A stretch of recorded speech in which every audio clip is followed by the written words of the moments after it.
Hi everyone, welcome to the Education Hour. I'm your host Shaleeka Jayalath.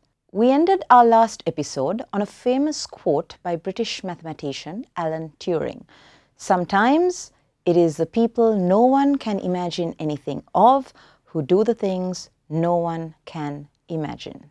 This week we ponder the question, who was Alan Turing? Alan Matheson Turing was born in Maida Vale, London on 23rd June 1912.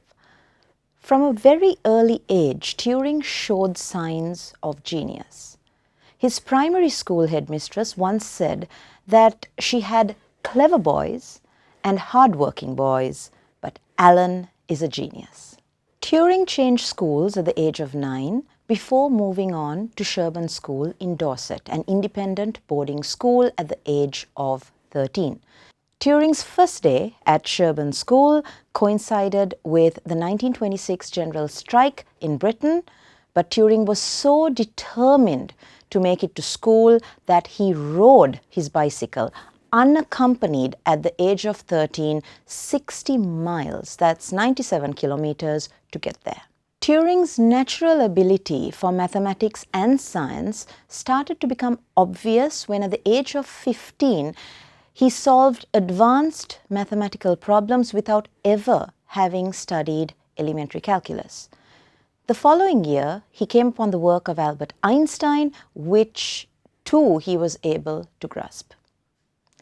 During his time at Sherborne School, Turing also formed a significant friendship with one of his fellow students, Christopher Morcom, which was sadly cut short when Christopher passed away in 1930.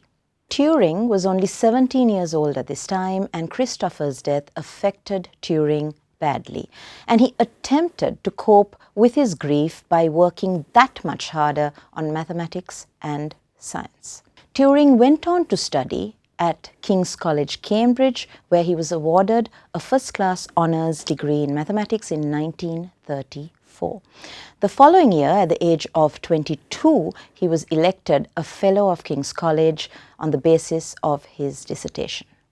In 1936, Turing published a paper that has been called easily the most influential math paper in history. In it, Turing provides a blueprint for a universal computing machine that has provided the specifications for every computer that has followed, from pocket calculators to supercomputers and laptops to smartphones. In his paper, Turing proved that his universal computing machine was capable of performing any conceivable mathematical computation that could be represented as an algorithm. Although Charles Babbage is credited with having conceived the first automatic digital computer, it is Turing who is considered the father of modern computer science, as well as one of the founding fathers of artificial intelligence.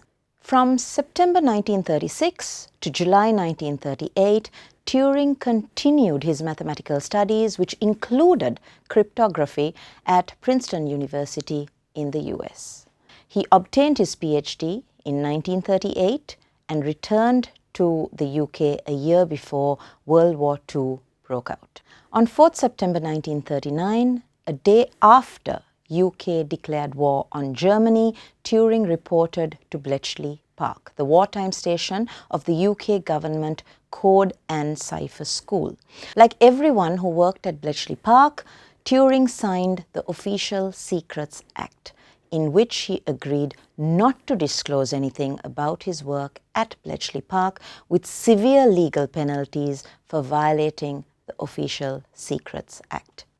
Some historians estimate that Bletchley Park's massive code-breaking operation, especially the breaking of the U-boat Enigma by Turing himself, shortened World War II by as many as 2 to 4 years, saving approximately 14 to 21 million lives. At the end of the war, a memo was sent to all those who had worked at Bletchley Park, reminding them that the code of silence dictated by the Official Secrets Act did not end with the war but would continue indefinitely.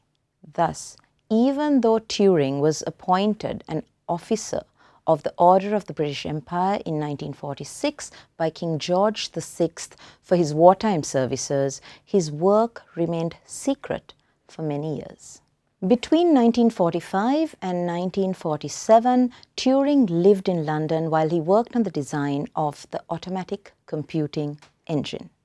Although his design was a feasible one, the Official Secrets Act made it impossible for Turing to explain the basis of his analysis of how a computer installation involving human operators would work. This led to delays in starting the project and he became disillusioned. In actual fact, it was only after his death that the full version of Turing's automatic computing engine was built.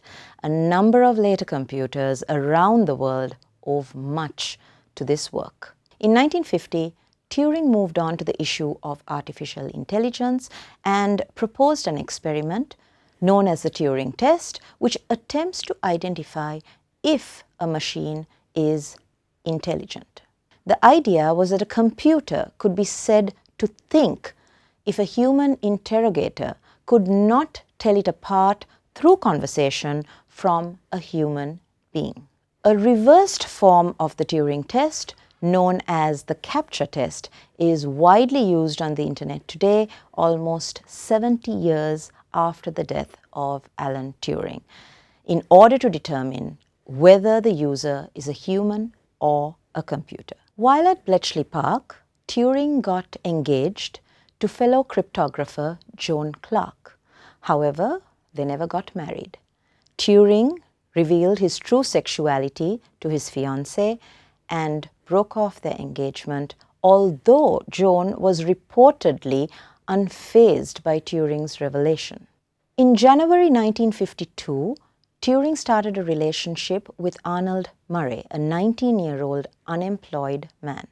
Shortly afterwards, Turing's house was burgled.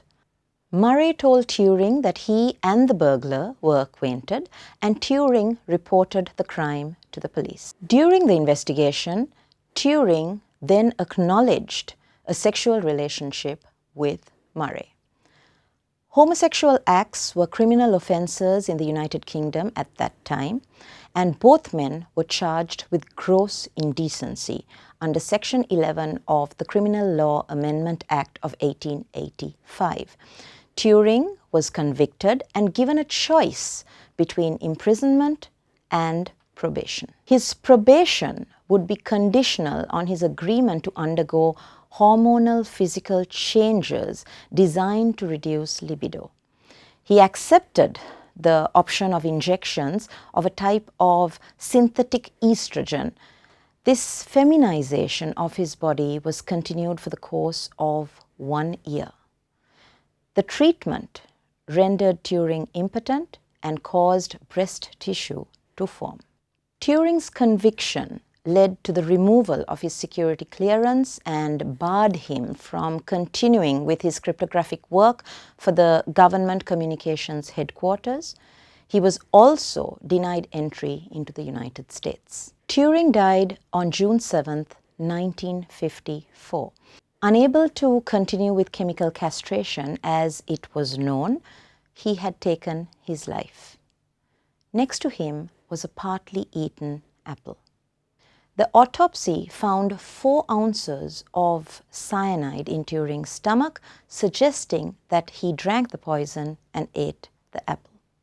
It has been suggested that the Apple logo is a tribute to Alan Turing, although Steve Jobs has denied it on several occasions. After World War II, there was an increase in arrests and prosecutions related to homosexuality, and by the end of 1954, the year of Turing's death, in England and Wales there were a total of 1,069 men in prison for homosexual acts, with a mean age of 37 years. Following several significant trials, the Conservative government set up a committee under Sir John Wolfenden to consider both homosexual offences and prostitution. Such was a social stigma prevalent at the time that the homosexuals were referred to by the code name Huntleys and prostitutes by the code name Palmers, after the famous biscuit manufacturing company Huntley and Palmers, whose cream crackers and wafers were manufactured by Ceylon Biscuits Limited in Sri Lanka in the 1980s. The Wolfenden Committee recommended that homosexual behavior between consenting adults in private should no longer be a criminal offence, and found that homosexuality cannot legitimately be considered as a disease because in many cases it is the only symptom and is compatible with full mental health in other respects. The Wolfenden recommendations eventually led to the Sexual Offences Act of 1967, 10 years later. It took a further 45 years for a bill to be introduced in the House of Lords to grant a statutory pardon to Turing for offences under Section 11 of the Criminal Law Amendment Act of 1885, of which he was convicted on 31st March 1952.